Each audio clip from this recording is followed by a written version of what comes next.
कभी किसी court scene को अगर आपने ध्यान से देखा होगा फिल्मों में, या कभी कोई असली न्यायालय आप गए हो, कभी किसी असली कोर्ट आप गए हो, तो आपने देखा होगा न्याय की देवी की मूर्ति वहां पर लगाई जाती है, जिसकी आंख में पट्टी होती है और एक हाथ में तराजू और दूसरे हाथ में तलवार होती है। इस मूर्ति को अब बदल दिया गया है।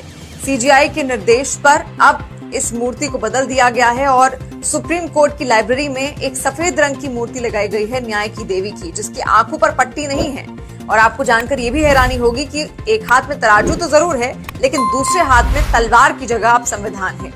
यानी एक बहुत बड़ा संदेश देने का प्रयास यहाँ से हुआ है और सीजीआई डीवाई चंद्रचूड़ के कहने पर ही, उनके निर्देश पर ही न्याय की देवी की आंखों से पट्टी हटा दी गई। यानी कि अब वो साफ संकेत ये दे रही है कि कानून अंधा नहीं है और वो सबको समान ढंग से ही देखता है और संविधान के हिसाब से चलता है। इसलिए हाथ में अब संविधान की एक पुस्तक उनके हाथ में रख दी गई है। आज सोशल मीडिया से लेकर आपके चलते फिरते जीवन में भी पत्रकारिता के बुरे दौर की चर्चा होती है, क्योंकि जिन लोगों पर सूचना देने की जिम्मेदारी है वो आपके लिए नहीं बल्कि कॉर्पोरेट और सरकारों को फायदा पहुंचाने में लग गए हैं। विज्ञापन मॉडल को खारिज कर आप इस बीमारी को दूर कर सकते हैं और अपने नारे को बुलंद कीजिए। मेरे खर्च पर आजाद है खबरें।